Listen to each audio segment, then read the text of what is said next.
famoso artista llamado Marcel Duchamp decía: la obra en sí misma no habla, habla a partir de lo que nosotros sentimos. Al este no puede crecer porque está el Río de la Plata. Buenos Aires siempre le dio la espalda al río. Y entonces lo que está ocurriendo es que Buenos Aires tiene una sola dirección para crecer, donde estamos nosotros, hacia el oeste.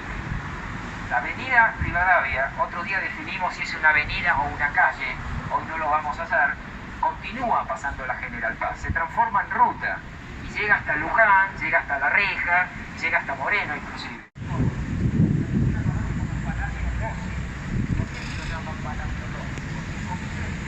Era la familia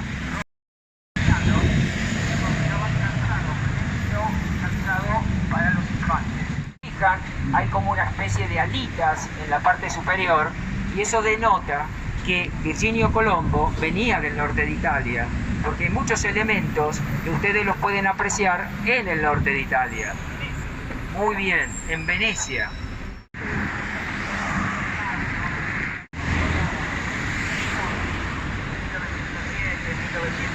Aproximadamente, y por supuesto,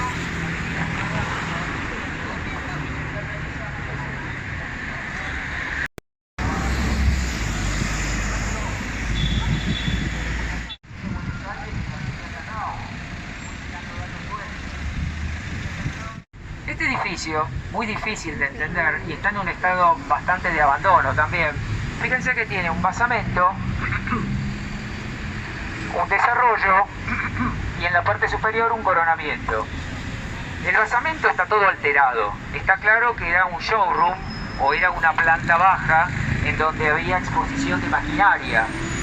En esos momentos, entre 1910, 1920, 1930, el parque automotor de Buenos Aires era bastante alto.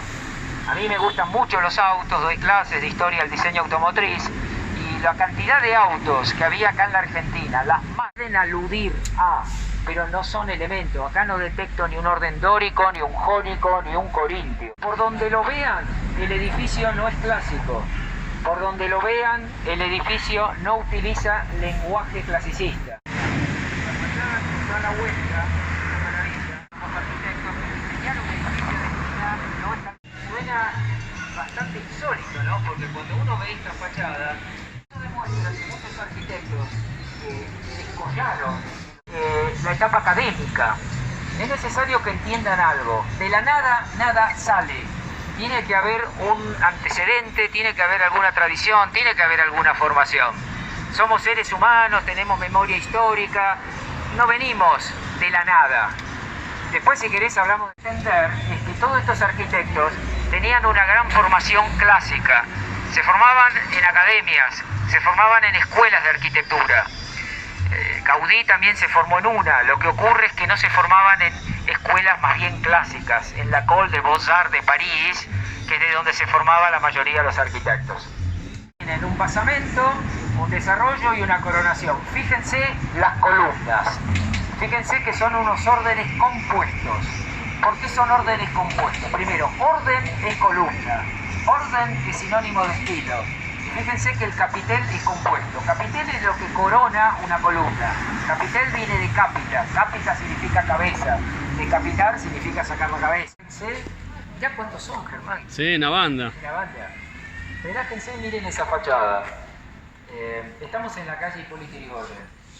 Antiguamente, como había que subir por escaleras, generalmente, época colonial, desde el momento en que llegaron los españoles, 1536, desde la primera fundación, podemos decir, Solís llegó antes, en 1516, hasta que dejamos de ser colonia. 1816 y con la Constitución 1850 estaban los espacios serviles, entre ellas las letrinas, no había baños, en el primer piso estaba el príncipe y después venía la servidumbre. En ese momento había un sentido todavía de dependencia aditiva a lo hispano y demás, hasta que después viene el italianizante y después viene la época del liberalismo con Roca, con la Avenida de Mayo y parecerse a París. Hubo el tercer piso en el Palacio Medici Riccardi y aparte había que tener buen estado físico para subir esas alturas. Bueno,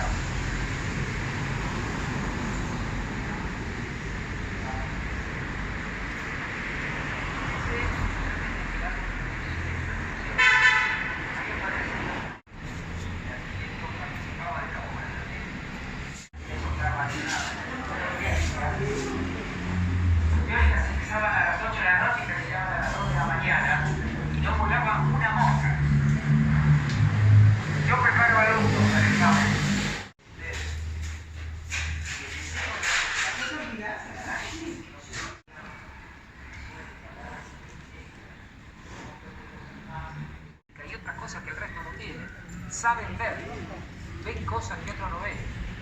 Alrededor de esos detalles. Estamos cerca de una crisis y encima venimos con la crisis colateral de Wall Street, el famoso Viernes Negro de octubre del 29. Nosotros estamos a un paso del 6 de septiembre de 1930, el golpe de Estado. Primer golpe de Estado jodido. Era una suerte de eclecticismo un poco más moderno. ¿Qué es el eclecticismo? Cuando sabés combinar estilos. El Congreso de la Nación Argentina es ecléctico. Este edificio no es ecléctico, porque acá no hay combinación de estilos. Acá está inventando estilos. ¿Quieren una palabra difícil? Esto se llama sincretismo. Esta obra es más clásica porque hay un contexto que va cambiando, el comitente va cambiando, también Colombo tenía que pagar sus cuentas y tenía que volver a un estilo clásico.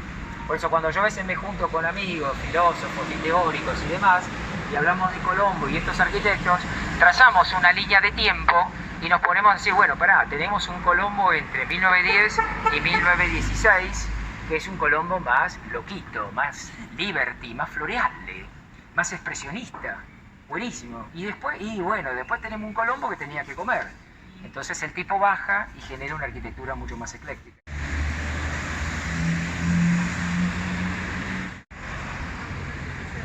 Miren qué interesante. Este edificio solamente lo encontrás en Barcelona, en el Paseo de las Gracias, en un lugar que se llama la Manzana de la Discordia, que es donde está la Casa Batlló de Gaudí. 3 edificios, solamente acá aparece eso. Por eso a veces uno lo llama también acá la Manzana de la Discordia local, en donde pueden ver 2 edificios, pero en este caso hecho por el mismo arquitecto. Cerca de ustedes se lo conoce como el Palacio de los Lirios, y el que está en la esquina es un edificio de renta, que está sobre lo que sería Rivadavia y Ayacucho. Eduardo Sánchez Ortega, moviendo un manejo del sentido orgánico, es decir, la Casa de los Lirios. El que está en la esquina inauguró hacia el año 99 con pequeños agregados. Por ejemplo, esa reja que están viendo y esa suerte de esculturas son réplicas en honor a la finca Güell de Gaudí, que justamente está en Barcelona.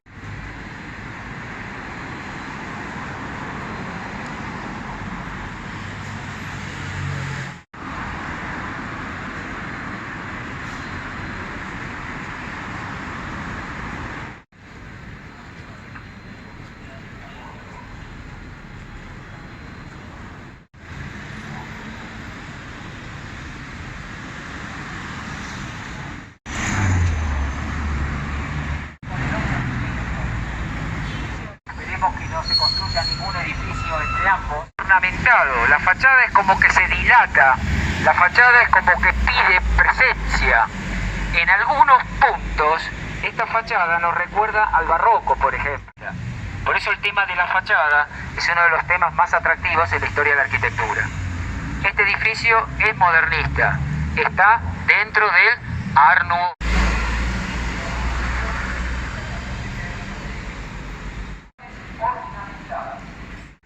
Está justo a la entrada del estacionamiento, les conviene venir un poquito más para acá.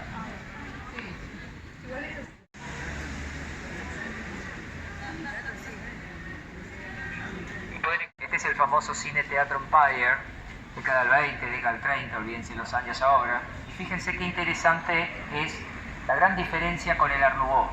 Es decir, acá lo que vemos es una fachada plana, lo que vemos es una fachada escalonada, lo que vemos es que todo se busca a la geometrización de formas.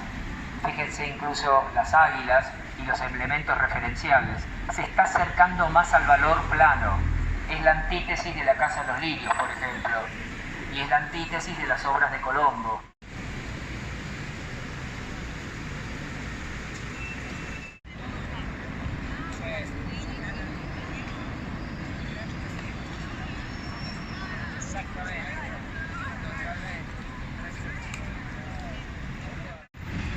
Estoy siendo rápido y furioso para no perderlos.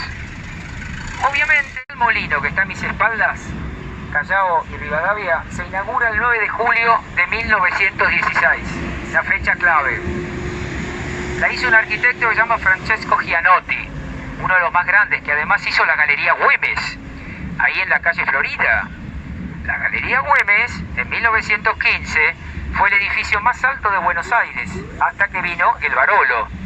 El Barolo se inaugura en 1923 con 100 metros de alto, el más alto de Latinoamérica. Fue el más alto de hormigón armado en el mundo, porque en general los edificios eran de acero, como el Chrysler, el Rockefeller, el Empire. Para poder ver cada uno como está armado. De hecho, el arquitecto a cargo nos contaba estas cosas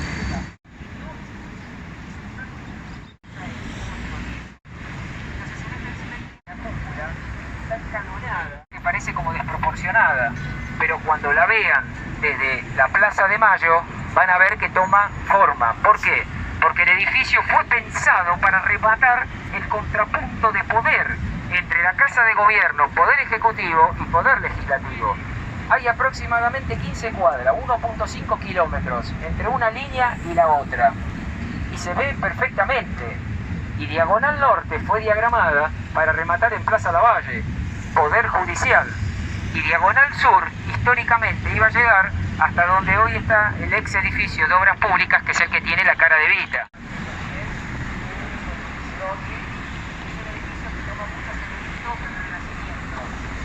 Toma el tema de la galería y la logia. Acá, esperen que no puedo hablar y señalar. Esperen,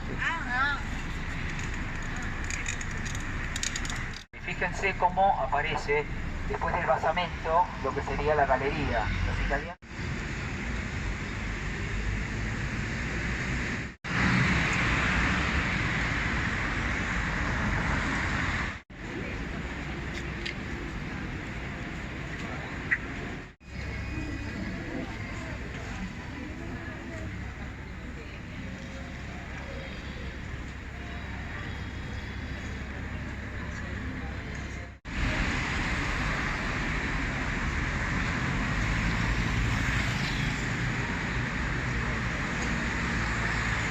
Ahora un poquito académico. El Art Nouveau es un movimiento que nace en Europa entre 1890 y 1914. 1890 porque en esos momentos hay muchos cambios, sobre todo está Freud, los hermanos Wright con el motor en estrella, con el avión, también está la época de Cézanne, los impresionistas, empieza la época del psicoanálisis, Henry Ford, empiezan a aparecer grandes cambios, los hermanos Lumière, el cine, todo eso genera cambios. La Primera Guerra Mundial aceleró todos los procesos y cambió el mapa político de Europa. En el medio está el Art Nouveau, un arte contestatario que lo que busca es romper todas las características de lo visto hasta ese momento. En ese contexto y donde también se desarrolla lo que sería el Art Deco, aunque el Art Deco posteriormente va a encontrar su verdadera manifestación. Se dice que la primer casa Art Nouveau es una casa que hizo un arquitecto belga que se llama Victor Horta, que se llama la Casa Kassel. Yo estuve en Bruselas, hice todo el recorrido, la promenade, Victor Horta, y Victor Horta es un genio desde el punto de vista de la innovación arquitectónica. Lo que hizo ese tipo entre 1890 y 1914 prácticamente nadie lo había hecho en ese momento, sobre todo en un contexto como Bruselas, que era bastante académico. Aparte de Victor Horta, estaba Antonio Gaudí en España, Sagrada Familia, la Milá, la Batlló, la Finca Güell, etc. Todo el mundo habla de Gaudí como si fuese tal vez el mejor, y Gaudí era muy bueno, pero no necesariamente fue el mejor de la época, metido en contexto. Fue una personalidad muy extravagante, y si ustedes van a Barcelona, lo primero que te dicen, pues hombre, Gaudí no es Art Nouveau, es modernista. Es decir, ellos se enojan porque entienden que Gaudí va a contramano de todos los cambios del momento. Y te hablan en catalán hasta que entran en confianza con vos. Por eso Barcelona tiene un sentido de independencia muy grande. Se siente un país independiente, igual que Asturias. Son como países dentro de países. Dejar de lado la parte mística y la parte que más gusta, el dato de color. Vamos a hablar del edificio, después les cuento algo del dato de color como cierre. Este edificio fue el más alto de Latinoamérica, con 100 metros de alto. Tiene estructuras de hormigón armado, cuando el hormigón armado acá en el Río de la Plata no se usaba mucho. El El hormigón armado era un material con mucho rechazo. Lo utilizó Gianotti en El Molino, en la Galería Güemes. No sé si conocen el edificio Otto Wolf, el que está en Perú y Belgrano. Es ese estilo Jugendstil, que es ese Art Nouveau alemán. Es una belleza. De hecho, el arquitecto está esculpido en una de las esculturas. Se esculpió a sí mismo. Mirá el ego de los arquitectos, ¿viste? ¡Qué broma! Se usa la palabra expresionista. Cuando se usa la palabra expresionista tiene que ver con el manejo de expresar y distorsionar y cargar la línea. Acá se nota que es como si hubiera agarrado la manga de crema chantilly y hubiese decorado la repostería. Son arquitectos que manejan muy bien la espacialidad del ornato y el decoro. Fíjense además que la fachada tiene como formas geométricas facetadas, como una especie de off-window se llama. Es decir, son todas formas como geométricas por momentos. Eso se utiliza para obtener mejor iluminación en las oficinas. Se utilizaba muchísimo en Chicago. Edificios de la escuela de Chicago utilizaban mucho este tipo de situaciones, hacia 1880, 1890. Y fíjense además la importancia que tiene el pasaje, el gran portón de entrada que te conecta todo lo que sería la Avenida de Mayo con la Avenida Hipólito Yrigoyen que está atrás.